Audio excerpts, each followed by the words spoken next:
Good morning, everyone. Boker Tov. Nice to welcome you again to our continuing exploration of Hinduism as part of our Lil Faider Interfaith Scholar in Residence series. And again, every opportunity I have, I want to acknowledge and thank Lil for her generosity in making this program possible.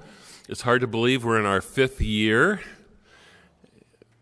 Yes, I mean, it's been a wonderful opportunity to really deeply understand some of the major religions in the world, even those religions that say they may not be a religion. Nonetheless, we're getting some insights into the whys of that, even that question. So we are at the concluding program for, I would say, the fall lineup of programs, and so you'll be getting another update in terms of the programs from January through May very shortly. So we look forward to having you put those on your calendars and continuing to study with us. Most of what we've done so far has been in the form of lecture and questions and answers, but we're looking forward to some opportunities to visit a Hindu temple and to have some more interactive and experiential opportunities as well. So hope you'll join us for those. Without further ado, since we've had the pleasure of learning from Dr. Ruparel, I'm going to turn it over to him. Thank you. Good morning.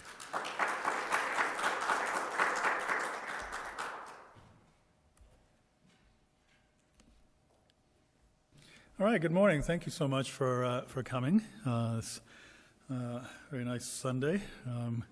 Thought that many of you might have actually taken the opportunity to get out to the mountains. I was out there yesterday. It was really lovely.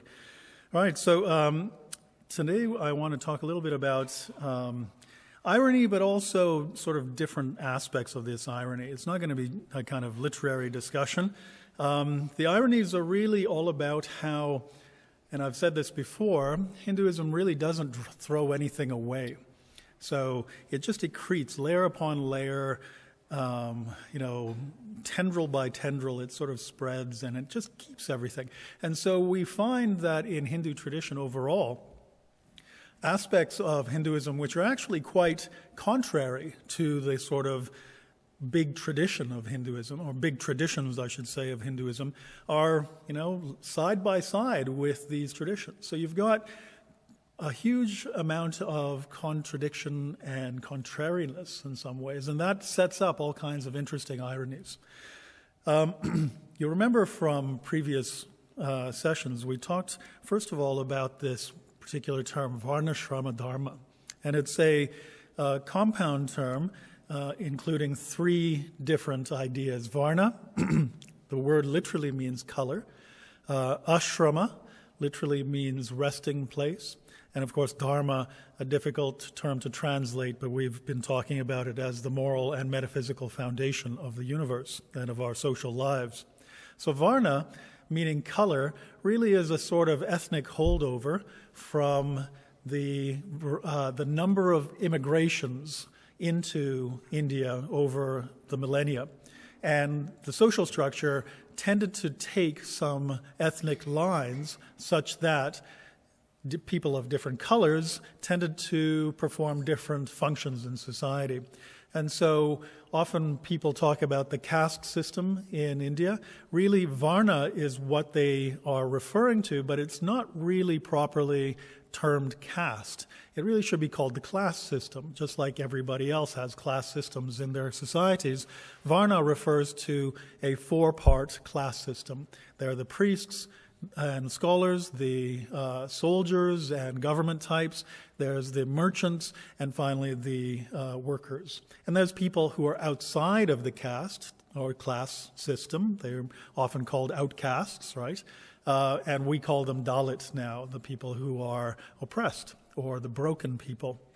So Varna refers to that. Ashrama refers to the stages of life. And again, they're, easy to remember. There's 4 stages of life as well. The first is the student. The second is the householder. The third is a kind of retired stage. And the fourth is a special one. It's the renouncer stage. Now, not everybody has to become a renouncer. And in fact, there's only 2 appropriate times in which one should or could renounce the world, as it were. When you're very young as a student, and once you've passed retirement age and you've let go of all of your responsibilities to society. And finally, Dharma, as I've said, is the moral and metaphysical foundation of the universe. It's really a way of talking about how it is appropriate to behave in any particular situation, and how it is appropriate to behave as a human being. So when you combine all of these terms to Varnasrama-Dharma, it's a compound idea to talk about how one should behave, how one should live to have a flourishing life in every stage of life and in every station of life. And it becomes quite particular that way, right?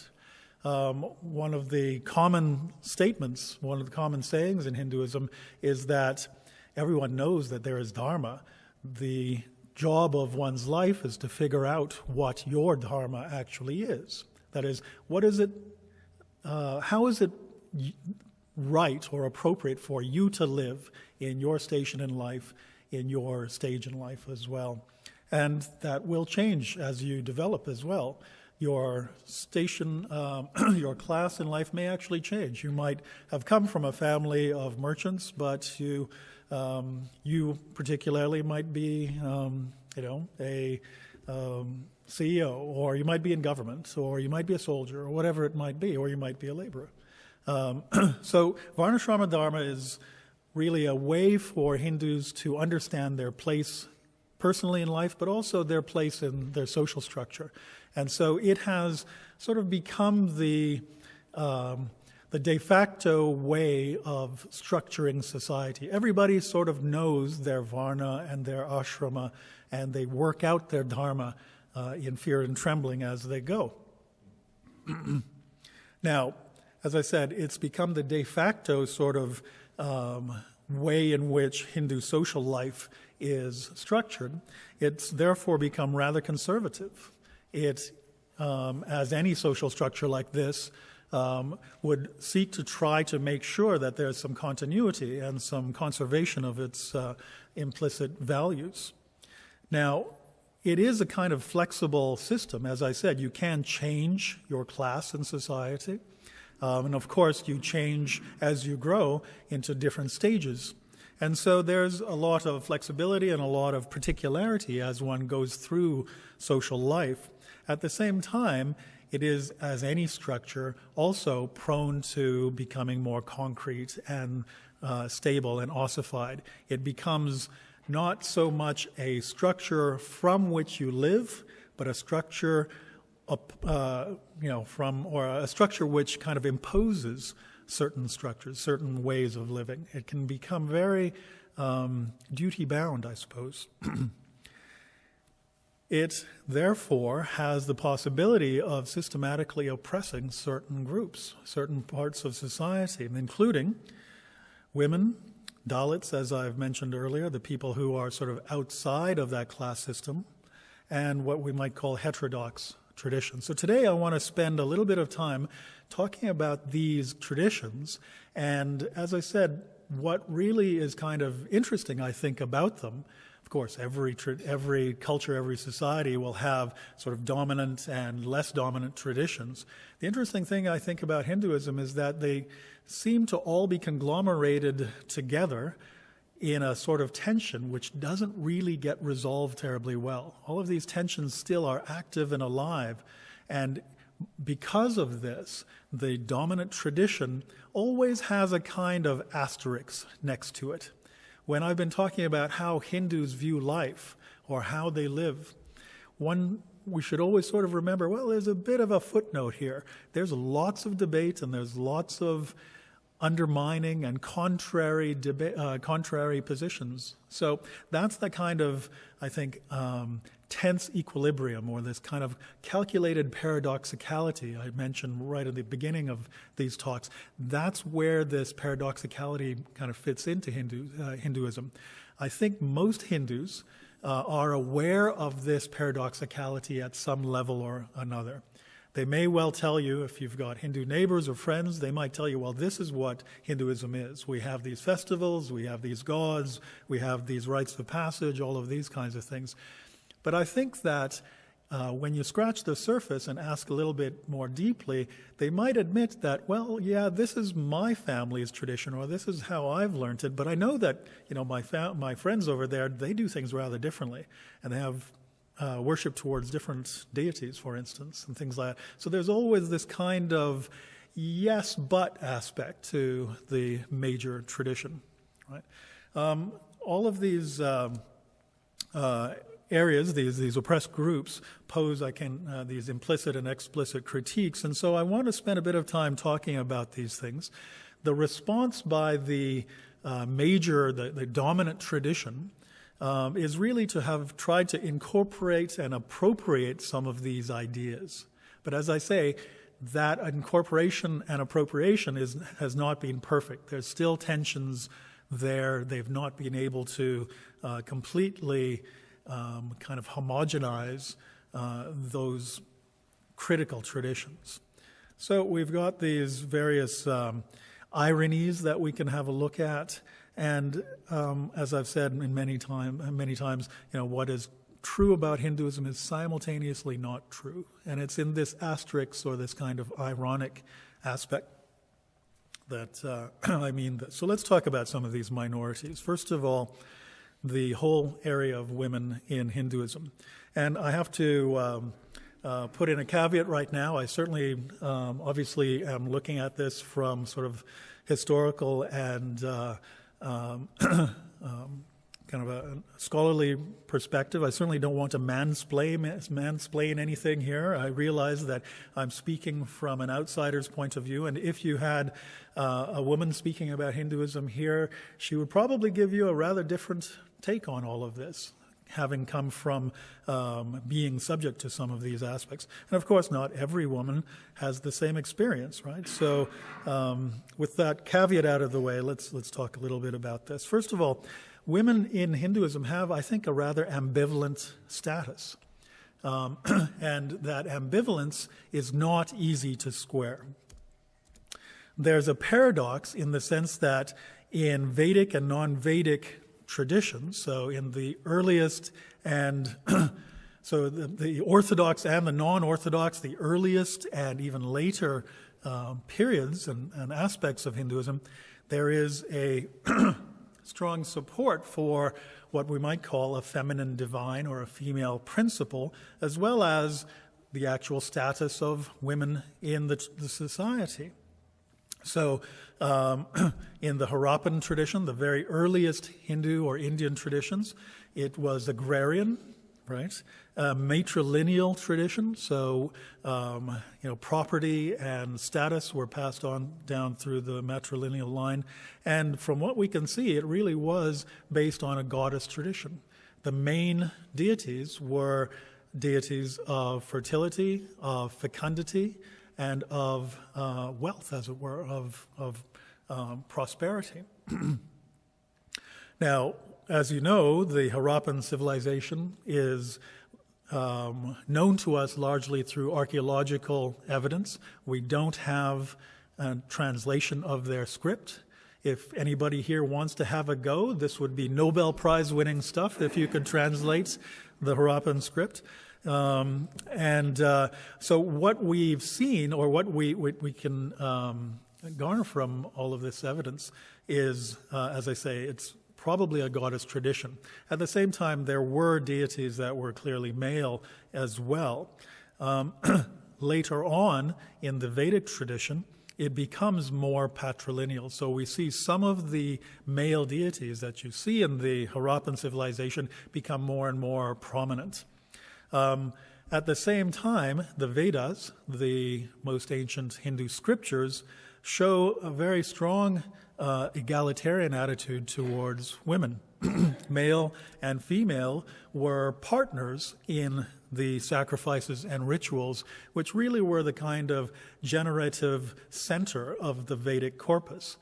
If you remember, the Vedas is large group of texts, but its foundation were various sacrifices and rituals that were aimed to maintain and encourage the ritual and social order of the universe. So these were very, very important sacrifices, very important rituals, and in each of the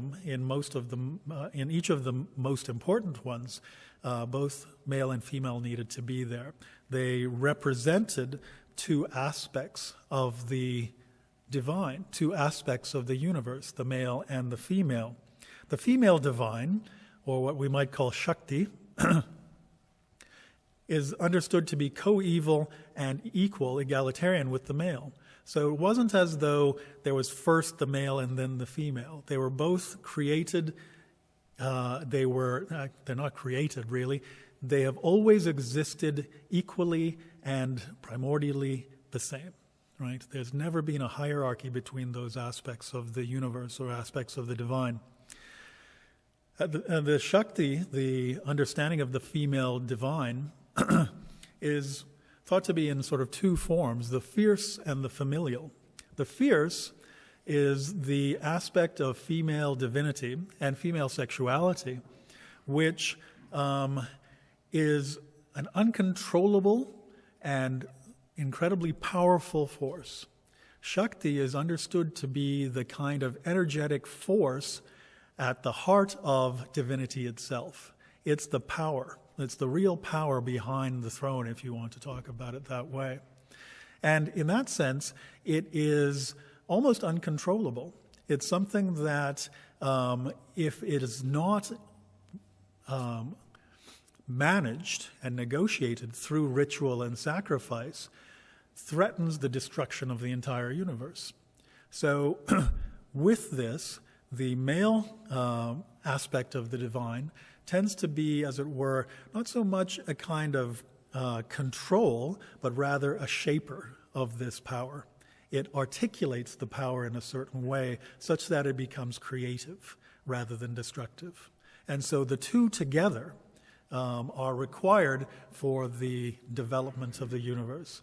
The two together are required for the maintenance of society. So that's the fierce part of it. Excuse me. And some scholars and archaeologists and anthropologists will tell about this fierce aspect of female divinity and female sexuality as being this kind of uncontrollable thing through a discussion of the idea of fecundity and fertility.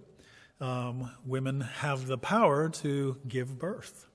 And you may not agree or disagree, or you might disagree with this idea or agree with it, but the idea is that encoded in some of the mythology is a kind of negotiation or an engagement with this rather mysterious power, in our ancient times, of the fecundity and fertility of females being a reflection of the fecundity and fertility of the universe and the world itself. How is it that things constantly grow and come to be? And women seem to embody this power. It's mysterious and very powerful.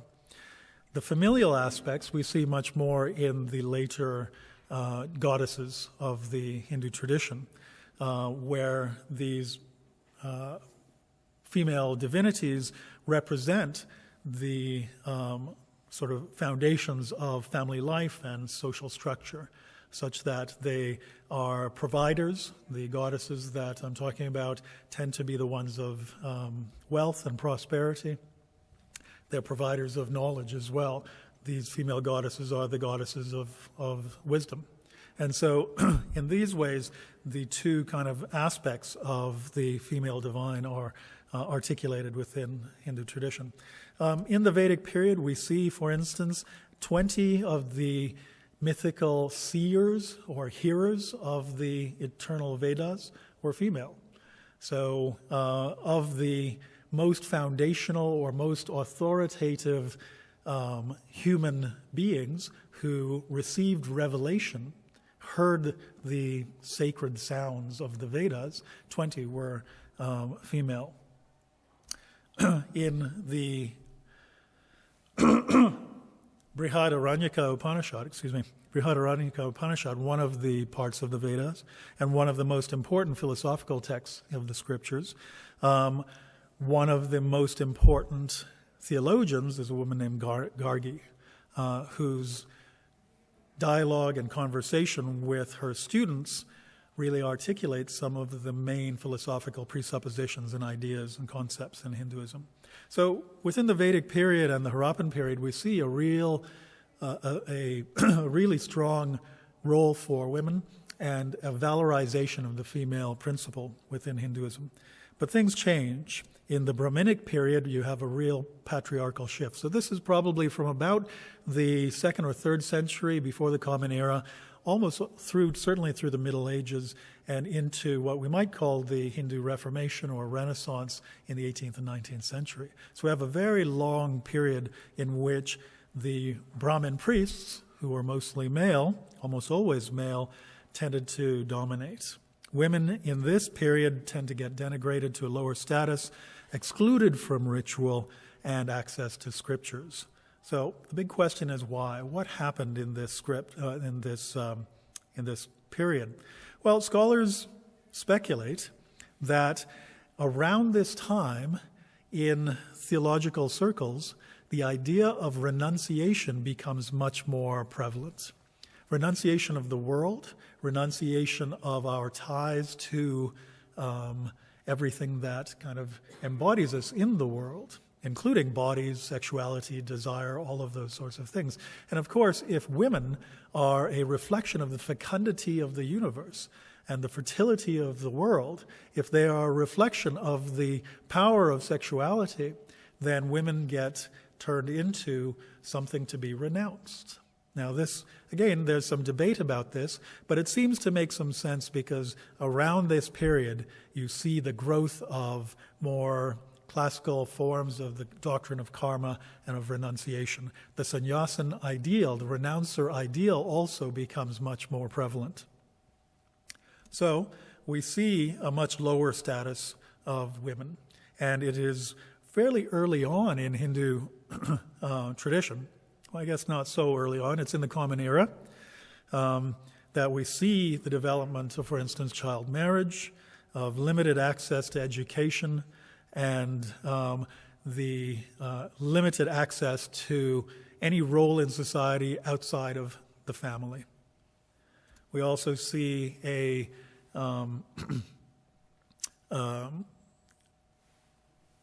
rule against widow remarriage.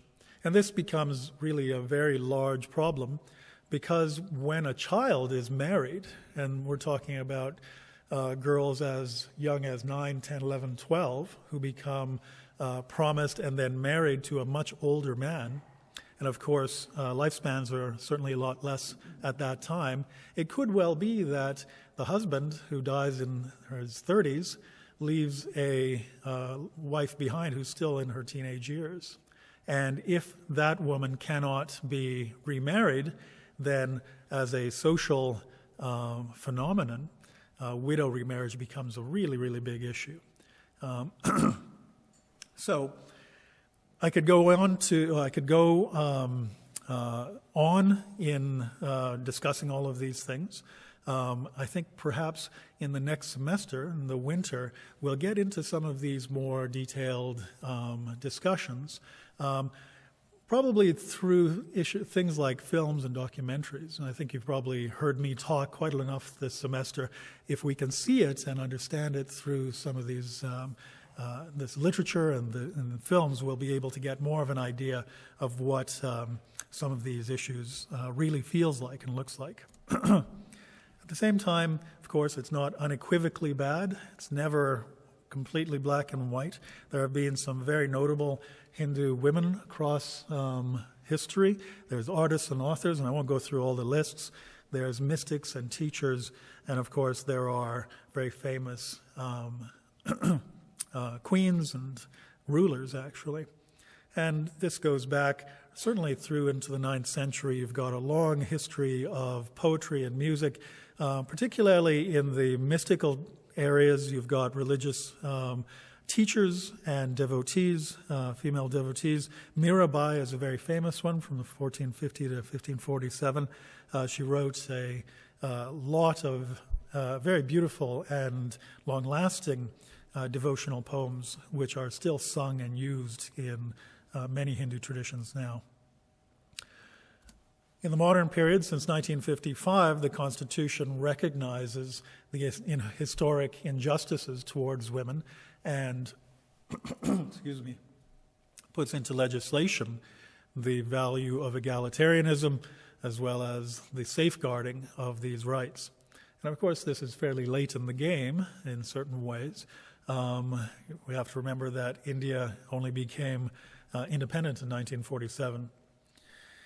Right, so let's move on to the second response, the Dalits. Now, here I've got a sort of a short video that I'm going to show. Hopefully I can get the sound working as well properly.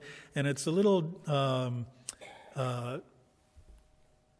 documentary, it's only about 9 minutes long, about Dalit experience as told by 4 fairly young students who did a little project under the auspices of UNESCO.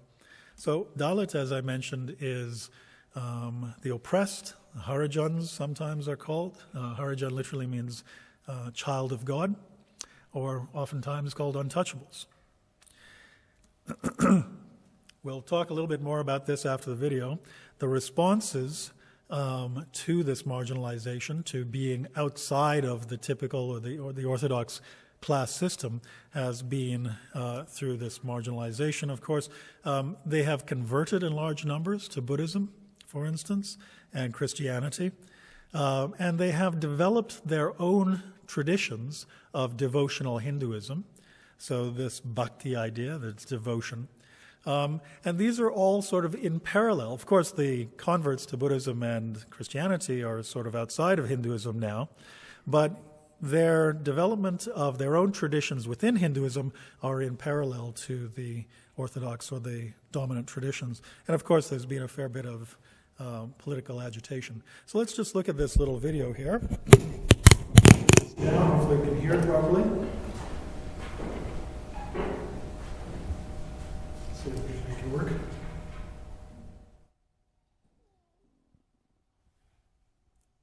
Before we began the project, I didn't think it was a problem. I didn't think it was such a big problem. I didn't even know what Dalit meant. I immediately thought of reservations. Haven't they taken care of this issue already? I was very skeptical of the whole issue. Everything seems so exaggerated.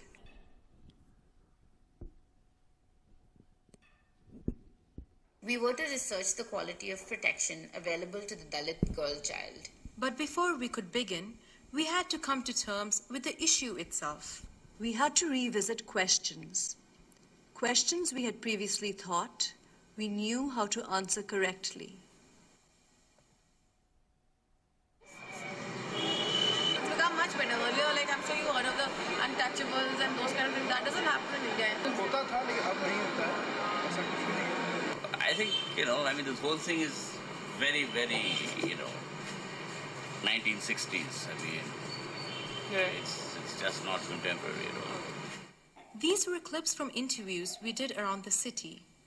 We did the interviews because we wanted to know if others felt like us. People we found around plazas and malls in South Delhi.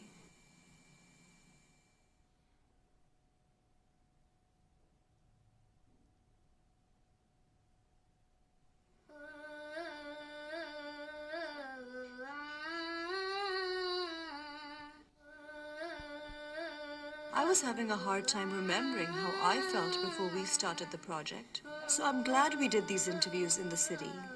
Now I know how much I learned.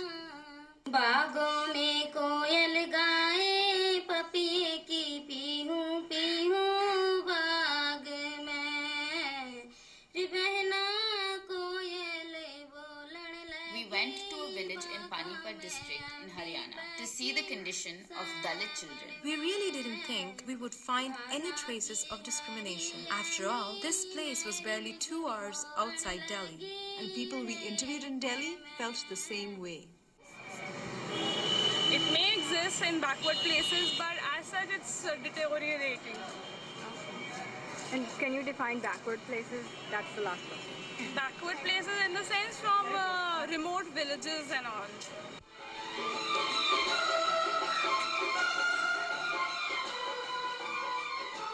But the village we were working in was not a remote village. And this village also had a Dalit Sarpanch. We assumed if a Dalit can be the village head, then the status of Dalits in the village could not be poor. But we quickly found out that we were wrong. The entire village was divided by caste lines. The Dalits lived on one side of the village and everybody else on the other. And when we spoke to the villagers, we found out the segregation wasn't just geographical. It was part of every aspect of their lives. अब भी कुछ औरतें तो ऐसी हैं कि पानी का मटका नहीं भरने देती हमें। जिस नल पे हमने हाथ लगा दिया उस नल को धोएगी 10 बार जब उस घड़ा पानी का भरेगी। अगर हम गाँव स्कूल में क्रिकेट खेलने के लिए जाते हैं, क्रिकेट ही खेलते हैं हम, क्रिकेट हमारा शौक है। खेलने जाते हैं तो हम खेलने लग जाते हैं, तो जाट के बाद आकर कहते हैं कि इनको यहाँ से भगा दो, जूड़ा की बाड़ा के यहाँ पर क्रिकेट खेलने लग रहे।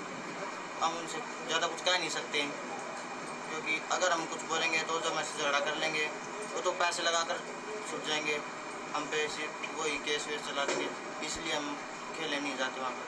जैसे हम स्कूल में जाते हैं, एक तो मेरे रख बिठाया जाता है, मतलब कि आप नीचे जाते हो, हमें बड़े उसमें लिखा जाता कि आप इनमें मत बैठो, कि अलग बैठो। मतलब कभी हमारी जाति से पुकार जाता है कि छूट हो गया बालक ऐसे मतलब बोलता रहता।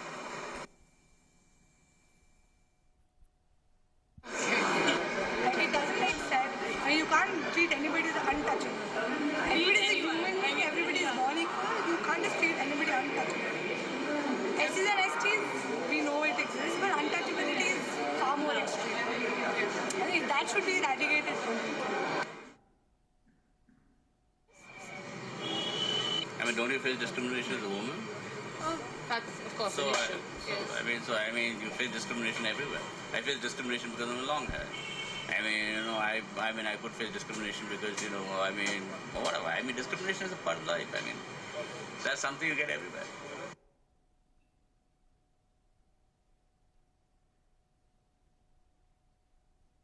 अगर कुमार ऐसे जगह के करे आप ये उठा के पाछे तो कुर्ता और गदा कमर में घुसे मान का के मतलब कुर्ता उठा के हां आतम गए क्यों थे।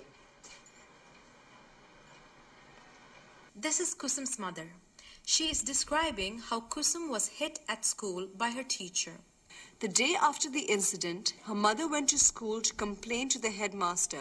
The headmaster was not going to listen to her. When we spoke to him, he completely denied that Kusum was ever hit and dismissed Kusum's mother as someone from the lower thinking or niche soch, a common perception held about Dalit people. At that point, we realized the greater implications of discrimination. Because of discrimination, the headmaster would not listen to Kusum's mother. Any of her concerns, no matter how serious they are, would go unaddressed. Through our experience in the village, we also learnt about economic implications of discrimination. मैं तो दलित किसी को नहीं समझता हूँ, जो काम नहीं करता वो दलित है, जो करना नहीं चाहता वो दलित है। फ्रैंकली स्पीकिंग मतलब काबिल आदमी होनी चाहिए तो काम करने की कोई ऐसी कोई बात नहीं। रोजी रोटी कमाना कोई मुश्किल नहीं है। दलित कोई है जो शुरू से कुछ करना नहीं चाहता। जिस तरह मान लिया खेत में 3 मजदूरों की जरूरत है, 3 मजदूर में मान लिया उसको 3 जाट मिलेगा, तीनों जाटों लेकर जाएगा। और सबसे पहले जाट को कहेगा ना मैं चल पड़ूंगा काम पे, तो जाट ही जाएगा, बाद में हरिजन को या वाल्मीकि को ले जाएगा।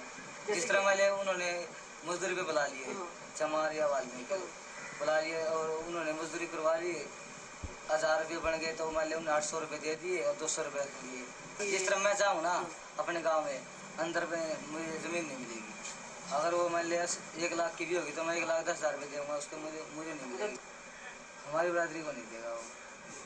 Most of the poor people in the village were Dalit, but it was clear that they faced discrimination because of their caste status and not because of poverty. गरीब तो एक तो जाट भी है, मेरी फ्रेंड है, उनका घर हमसे भी बिल्कुल, उनके घर में आज तक सफेदी भी नहीं हुई है, वो भी तो जाट है, उन्हें तो कोई कुछ नहीं कहता. Threat of violence. This is the most striking form of discrimination that we found. It is striking because it is arbitrary. One conflict between a Dalit and a non-Dalit can lead to huge consequences for the entire Dalit community. अब मेरे पापा को भी कई बार जाति के कारण ही कई बार जाटों ने पीटा है, उनके सर पर बहुत गहरी गहरी चोटें आई हुई हैं. और जहाँ तक मेरे भाई का सवाल है, तो मेरे पापा के साथ झगड़ा होने के बाद मेरे भाई के साथ तो कई बार झगड़े हुए. उन लोगों ने ही किए, स्कूल में किया, टीचर खड़े होकर पास में देख रहे थे, हेडमास्टर ने भी कुछ नहीं किया. मतलब मेरे परिवार वाले थे जो उन्होंने कहा था कि उन्हीं के साथ झगड़ा हुआ और वही स्कूल जाती है. मेरा तो मन था पढ़ने का, और लेकिन पढ़ने से वहाँ जाती तो वहाँ भी बच्चे भी जाट कास्ट के, टीचर भी जाट कास्ट का, तो थोड़ा पढ़ना थोड़ा मुश्किल था.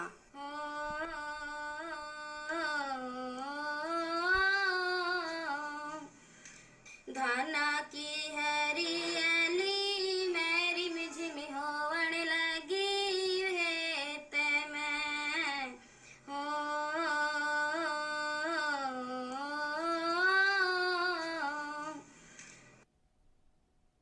Dalit means broken people. And after this experience, we've realized how discrimination can really break you.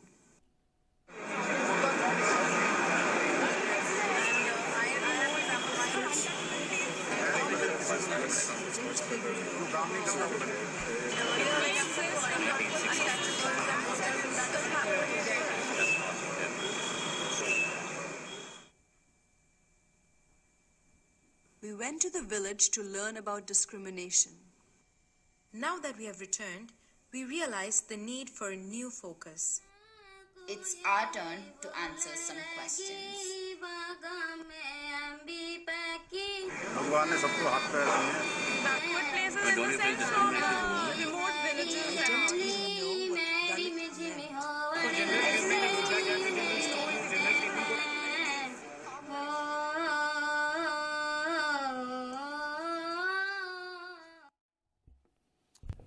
Right. So I wanted to show you this film because many scholars and many speakers on Hinduism will talk about caste as if it's something from the ancient times, or that it's something only in the sticks, in the boonies, and it's not there actually. But it's not quite right. The ripples of caste are still felt certainly now and in the urban centers.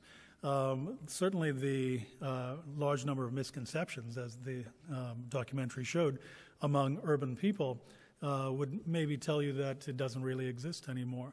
But as some of those questions at the end asked, how is it that we can say it's not the case anymore when we see these ripples in terms of violence towards Dalits, in terms of social exclusion, in terms of even certain parts of social structure still being determined along caste lines or class lines.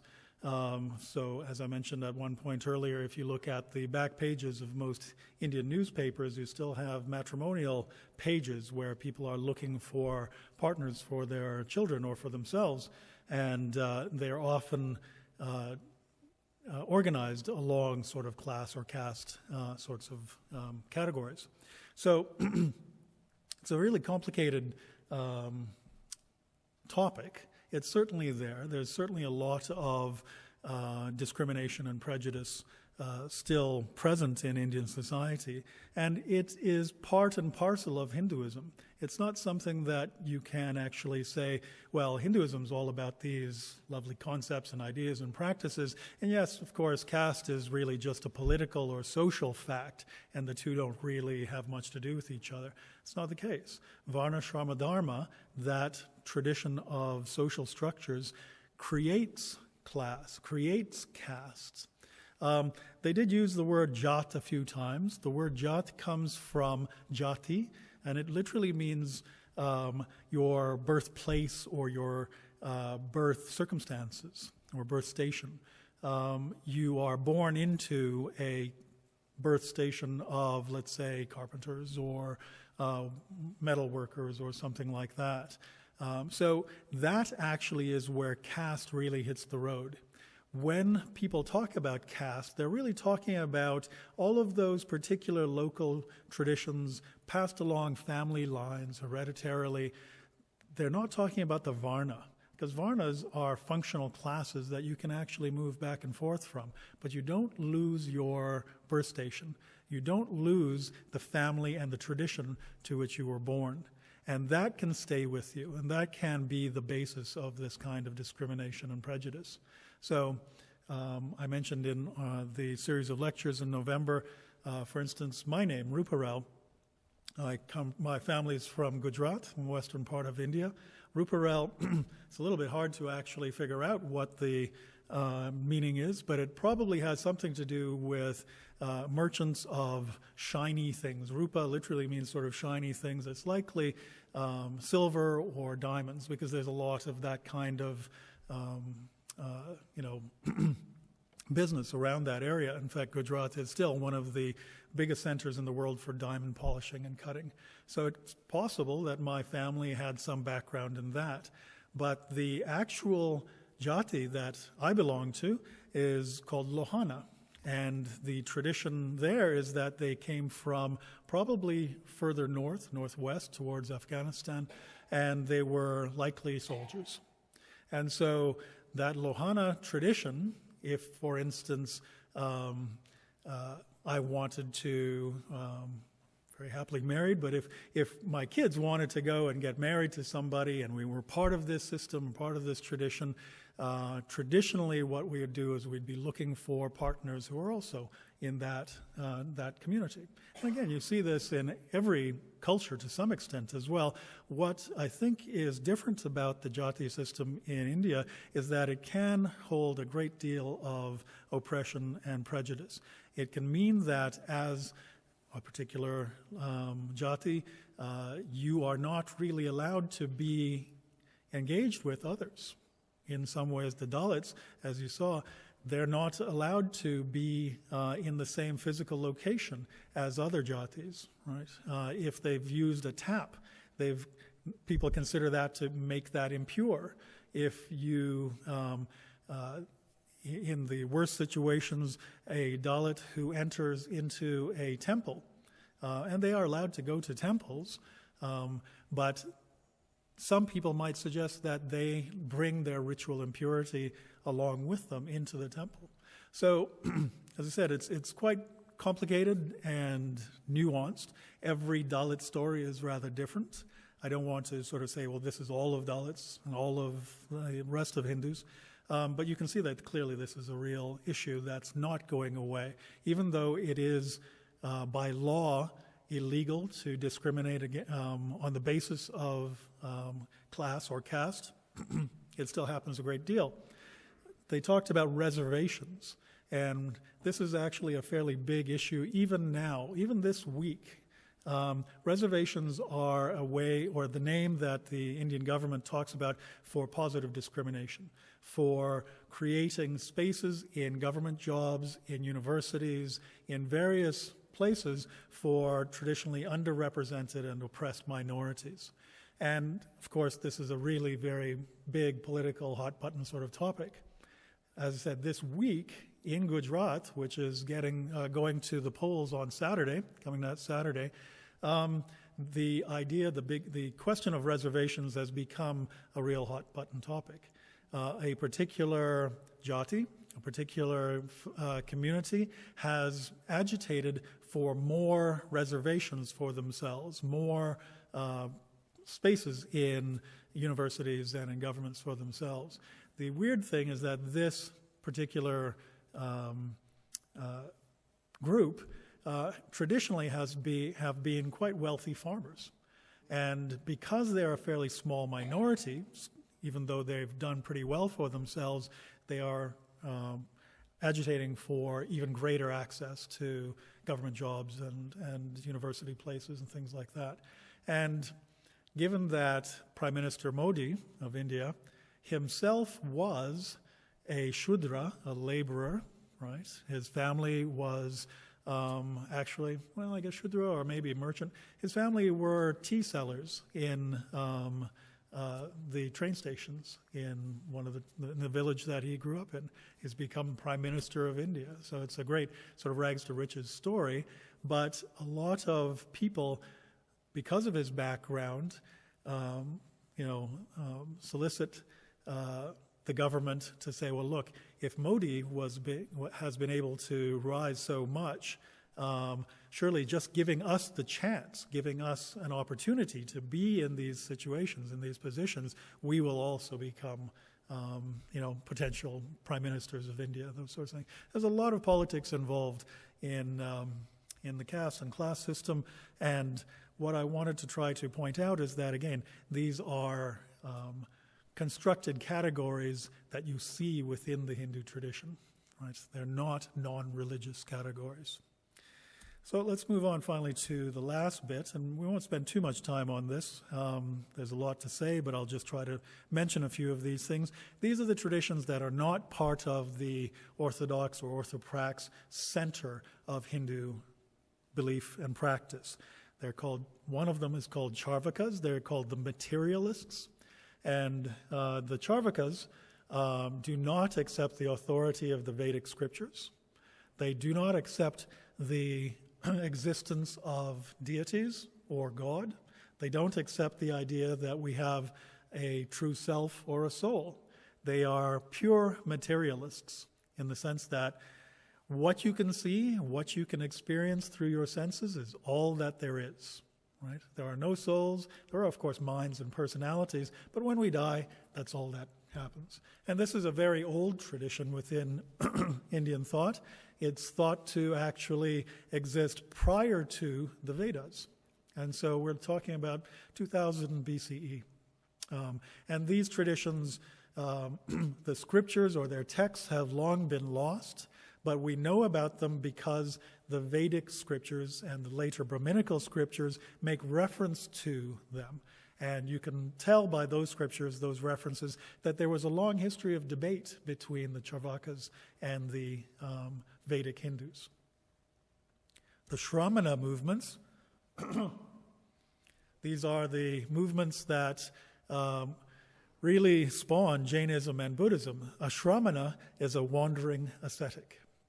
And again, these people pull themselves out of orthodox, traditional, mainstream Hindu life to become wandering ascetics, people who have renounced or try to make their lives into an objection, into a protest against the dominant tradition, and they live as they see fit.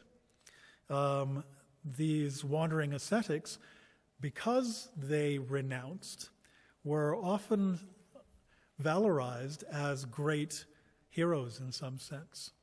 Jainism and Buddhism both were spawned by key figures.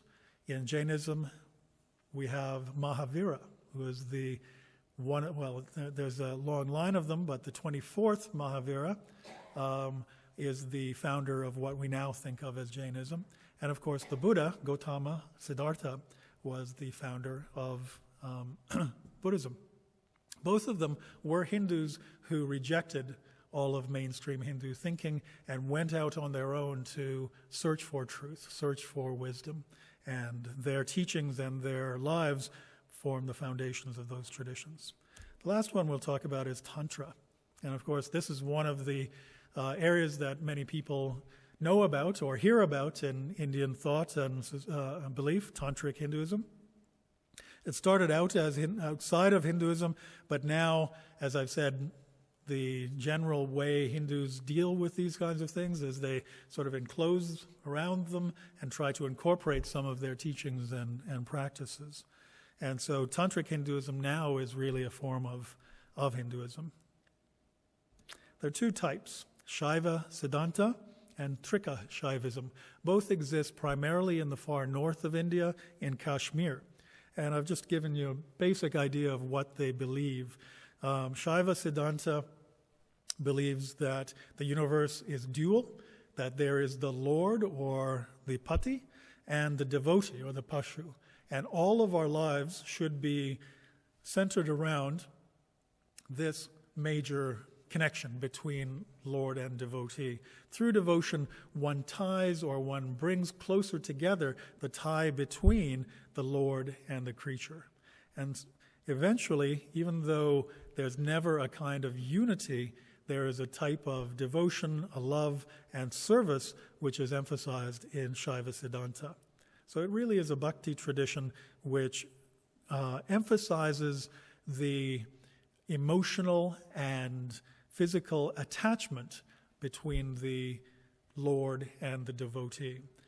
Tantra, the word, literally means thread or noose in some ways. And so there's always a sense in which what the tantrics are trying to do is tie together, try to integrate together the seeker as well as the divinity. Trika Shaivism is monistic in the sense that they believe that there's only one ultimate reality rather than two. And through meditation, this idea that we are all separate and dual is eventually erased. One goes through meditative practices, which are called Kundalini yoga in this case, to awaken various abilities and various wisdoms, I suppose, or kind of liberations or realizations. Through meditation, one can liberate and come to these liberations and realizations so that one can see the world rightly.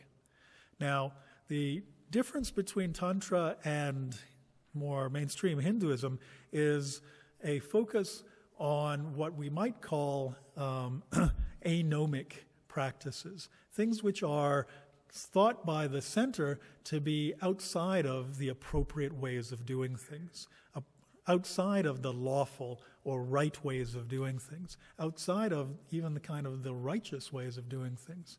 There's a view in Tantra, or there's an underlying view in Tantra that these meditative practices, these forms of devotion, can take forms which the rest of us, or the mainstream, might find absolutely radical, quite extreme. So, for instance, tantrics they're encouraged to meditate on death and decay. And this is not something that typically is used in regular or more mainstream forms of yoga. This is what's sometimes called left-handed yoga.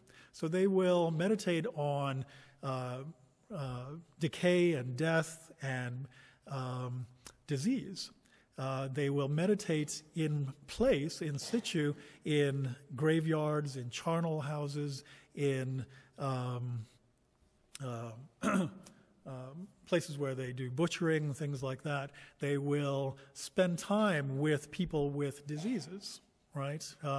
In leper colonies, for instance. The idea is to meditate on the truth, which is not what we see. We realize they want to see that what is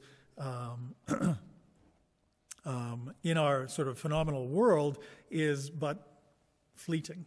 It's not going to last. And what we need to see and what we need to be shocked into realizing is the truth underlying these kinds of things. Tantric traditions are also very bodily. And again, this seems to be a sort of eccentric tradition with respect to the mainstream. This is where we have discussions of tantric sexual practices, for instance, where these practices are certainly not mainstream. They are understood, again, to try to use the unorthodox and the sometimes what some would seem to call improper or not quite, struggling for words here because I'm trying to think of I'm thinking of the Sanskrit words and trying to translate on the fly, so I apologize for that. What they're really getting at, again, are these things that are seen to be not just improper or not appropriate, but really quite offensive, I guess is a better way of thinking about it. These are offensive practices according to the mainstream Hindu tradition.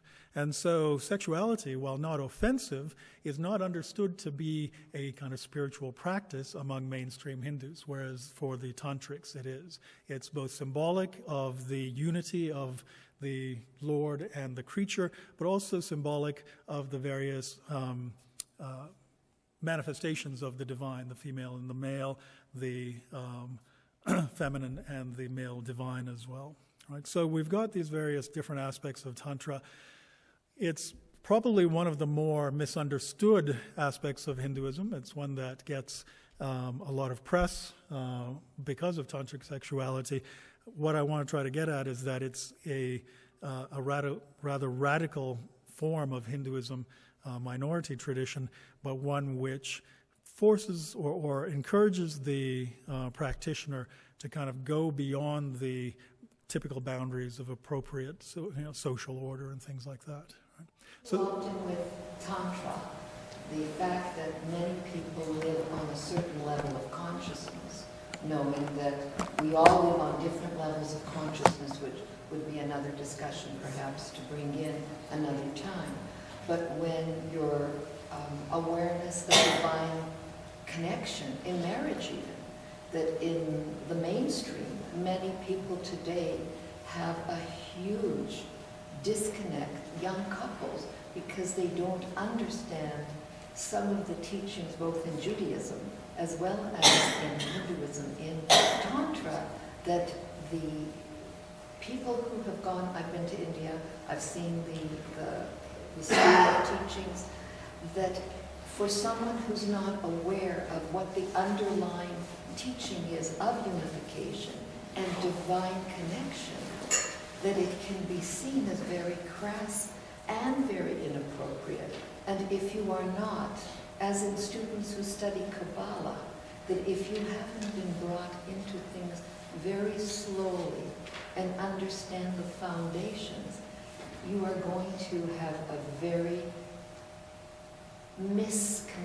great misconception of Tantra. And in Western society, very often, it's only connected with sexual practice when Tantra is way, way more than sexual. Yeah, thank you for that. I think you're quite right that within the West, but also certainly even in India, within Orthodox Hindu traditions, I think most Hindus would look askance at tantric practices. As you say, on the surface, they seem to be inappropriate, bizarre, certainly not what polite people do, as it were.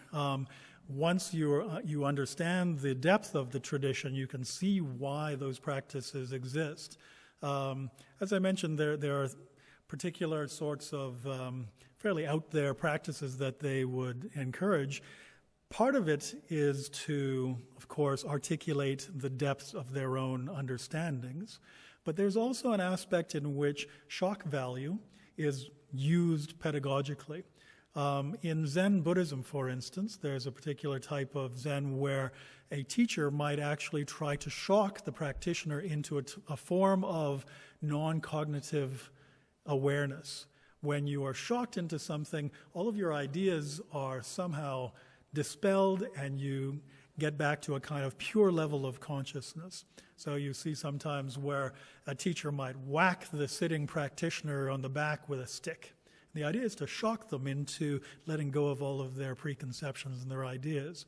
And I think tantric practice is a form of this shocking practice. It's a form of trying to get rid of your preconceptions, get rid of all of these orthodox ways in which we've been taught to think and act, so that we can get back to a more fundamental or pure connection to the divine, a pure awareness of the divine. So on the surface, this occurs or appears to be rather weird and inappropriate behavior, but there is certainly a lot of wisdom to its practice, not only as it arises from deep awareness and wisdom from within the practice, but also I think it works on that social level, on that surface level, to be a kind of shock value, to sort of say, look, all of the ways in which Orthodox traditional Hinduism categorizes our experience are arbitrary in many ways. They are the ways in which things are done, but there are other ways you can actually live and work, and getting rid of those Orthodox traditions, beliefs, practices may be a way to connect to that. Yeah. I just wondered, in the time called Yes, and yes, time, yeah. when women are valued and as partners, how did you lose it? How did Hinduism discredit such a wonderful point of view to change? What happened? Well, it's a difficult question to answer because in the Harappan tradition, we don't have many scriptures, right? As we say, we can't read the script.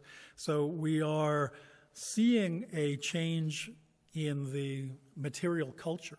We're seeing a change in the things they left behind, the various seals, the various artifacts that we can see. And in the early period, we see a lot of seals where we have female divine figures. It seems to be the most important female, or the most important divinity seems to be female. And as you get further and further, you see less and less of that. So I don't think it was necessarily a big change, an abrupt change. I think things slowly changed. Now, there's a couple of theories. One is that as the Harappan civilization became more and more urbanized, social structures tended to focus on the power of males in that society. This is something you see in other traditions as well. As agrarian societies become more urbanized, the role of male and female become more and more spread out. You can sort of see this even in farming communities today. In a typical farm, husband and wife, male and female, are partners. Both have to work really hard to get everything going. But when that doesn't have, when they're not farming and they've moved into the cities, then their roles change. And of course, anytime you have a discrepancy of roles, you have the possibility of hierarchy, and the males tended to be the more hierarchical. The other theory is that as immigrants came into India, here we have the Arion migration theory, they brought with them a rather different social structure. It wasn't an agrarian society. It was a martial society, particularly by the time it came to India. The Aryans were a horse-based, nomadic, and martial society, and they brought with them and overpowered the Harappan civilization, a rather different patriarchal society, patriarchal system. So there's a couple of possibilities, but we don't really know because no scripts. We're really working on our best guess from these artifacts that are left behind. And that question, and then over here. Yeah. The Kundalini yoga, can you explain that a little bit? It's something to do with energy. Yeah. So if you remember, let me see, I can maybe go back. Sorry. You've got a monistic tradition, right? The idea is that there really is no difference between God and the creature, or the divine and the creation. Kundalini yoga is a practice of yoga which is aimed at liberating particular centers of realization. With these centers of realization, as you practice them, you get a greater view of how reality actually is, and one's place in reality, one's place as identified with the divine being. The Kundalini is referring to the various chakras within the human body. And this is really both metaphorical as well as a certain kind of physical way of thinking about things. The various chakras, the various circles within the body are designated from the groin all the way up to the forehead and to the top. And as one develops and progresses within meditative insight, these various circles are, and again, I think this is more of a metaphor rather than anything else. They are opened up. They give forth their insights, and they have various different insights to give. So as you develop in your practice, you gain greater and greater awareness of what the universe is. Now, if you are getting more and more of an awareness of what the universe is about, and they believe that you are identical to the foundations of the universe, then you are getting greater and greater awareness of your own identity and your own self. And this is where we get talk about various chakras opening up and people gaining certain kind of supernatural powers or insights. At a certain point, a chakra, a point of your meditative practices is reached where one is able to, for instance, see one's previous births and future births. Right?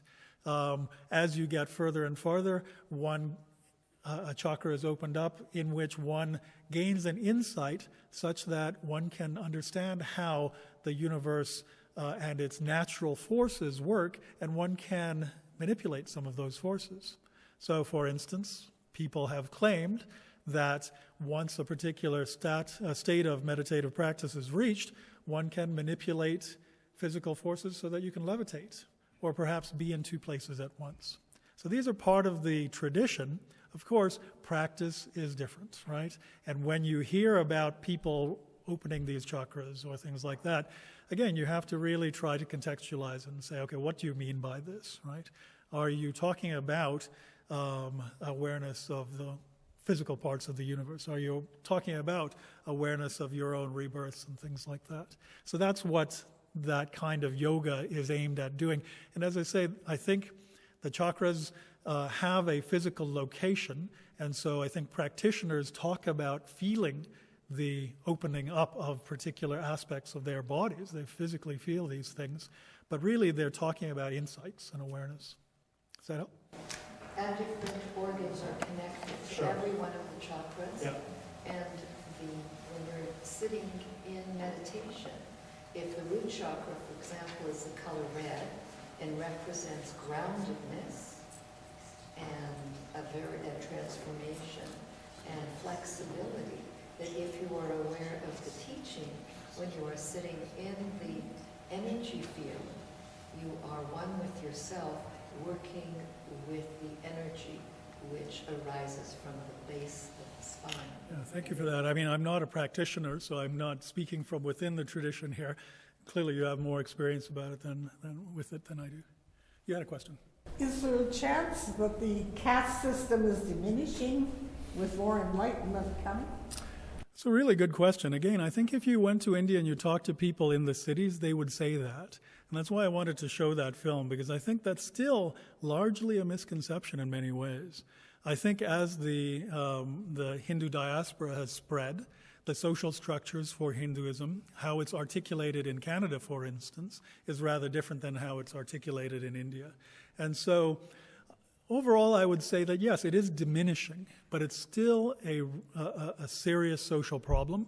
It's still something that ripples out into Indian life. It's not something you can get rid of very easily.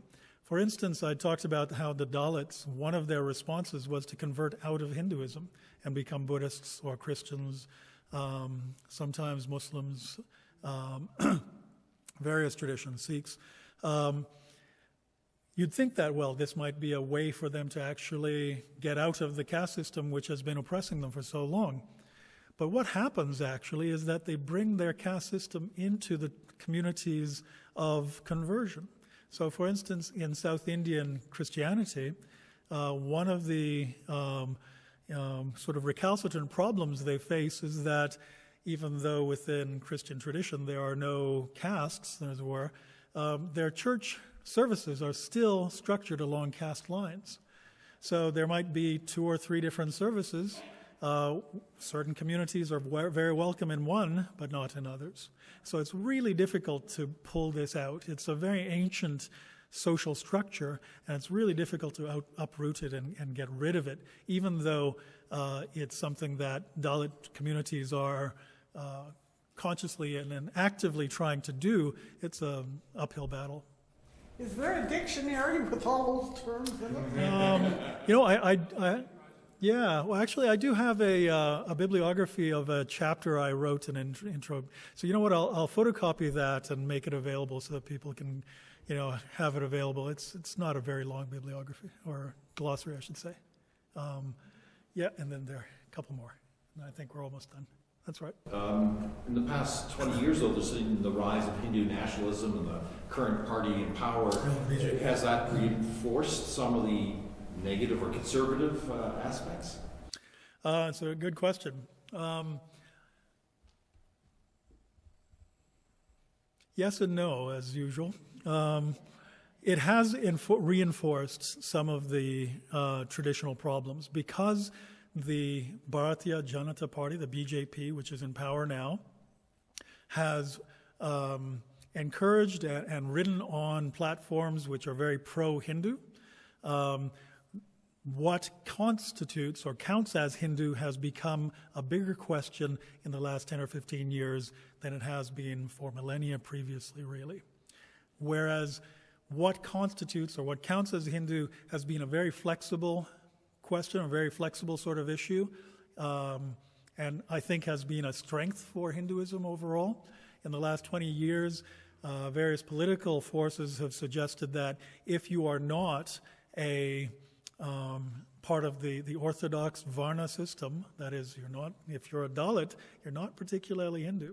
And so those people, even though that's certainly not a plank of the party, I think we have seen a greater division between Dalit and non-Dalit groups over the last 20 years. Because the question of who's a Paka Hindu has become a bigger political issue, not a social and religious one. I think you've been very objective in the portrayal of Hinduism in the sense that rather than just putting the best foot forward, you also brought in the negative aspects relating to the subjugation of women, for example, and the late and all that. Of course, in the freer Western world, Hindu women have really risen to great heights in different things. CEO of PepsiCo, Indra Nui, is a Hindu woman. And so I think you'll be very objective in portraying the negative aspects of the thing. Just a quick comment on Kundalini Yoga. I'm drawing a parallel between something in Sikhism which says the creator is within the creation and the creation is within the creator. I don't know whether I think that's a very good point. Yes, thank you. Parallel. Yep. And if you would like to maybe share some thoughts which are not faith related, but on the subject of dowry. Right, yes. Again, this is something that's a little bit outside of my area of specialty. Dowry is still something practiced within many Hindu societies and cultures and communities. The idea of a dowry is that the parents or the family of the female, the bride, give a gift, a dowry, to the male. And as I said, you'd think that, well, maybe this is just an old social practice, and you see dowries in other cultures as well. Within Hinduism, it's a direct outgrowth of Hindu social structures. So if you have the Varnasrama-Dharma system, and you have a denigration of the female roles in society as an outgrowth of that, the marriage of a woman to a man may be seen by the male's family as a burden because the female is not being educated, has very limited social roles, certainly within the family. So they're certainly going to be able to contribute to the household, but they may not be able to contribute money or other sorts of things in the same way that male children might, right? And so the idea, the rationale behind a dowry was that the family of the groom now takes on the care and support of the bride. And as a kind of recompense for that cost, that added cost, they are given a dowry. So I think that's the rationale behind it. I'm not suggesting it's appropriate or correct or anything like that, but that's the thinking behind why a dowry is offered. Now, of course, in any situation like this where money is changing hands and there's certain suggestions of support and burden and things like that, negotiations can take place. People ask for huge dowries, right? And when one of the only acceptable roles for women in society is a married mother, the family of the bride has a great responsibility to make sure that their daughter is set up in an appropriate, socially acceptable way. And so there's a lot of pressure on them to ensure that their daughters are married well, and if that requires a large dowry, then those families are under a great deal of pressure to deliver those kinds of dowries. So I think that's where it all comes from. Again, dowries, under law cannot be asked for, solicited. Those sorts of things are in law, but the social practice is really very different. And in India, when you see the court system and the civil law system, I can only say it's a shambles. The court system can take decades to take a case through court. Even the criminal system is really terribly bad that way. There's a huge lack of enough lawyers and judges. There's corruption widespread in that system. So you might say, well, if one family is demanding a dowry, why not take them to court, or why not call the police or something? It's really kind of useless for those families because nothing actually ever gets done. So dowry is still prevalent. It still happens. It takes different forms in different places. So in urban centers, it might be very different than in rural areas.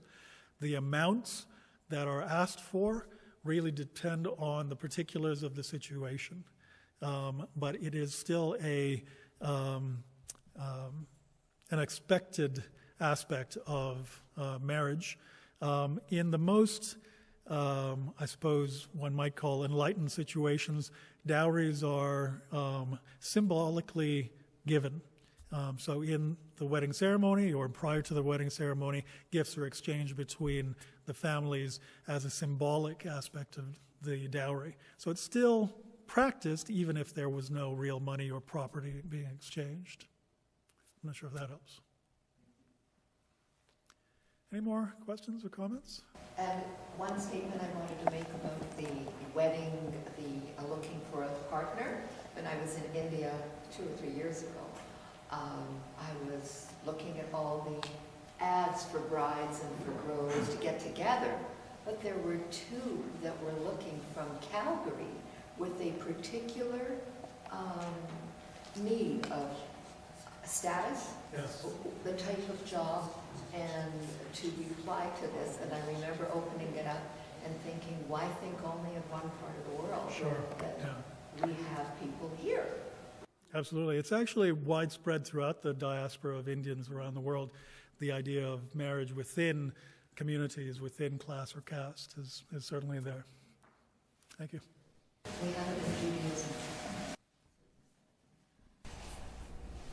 So I would say the questions are a reflection of our appetite to continue to study and learn. So we'll look forward to doing that in the new year.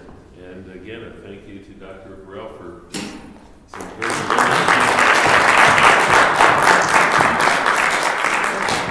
and we'll be sending you the new schedule for the new year. We'll look forward to seeing you. And addition. That's good. Yeah, great. We'll do that. So thank you all, and Lil, thank you again. And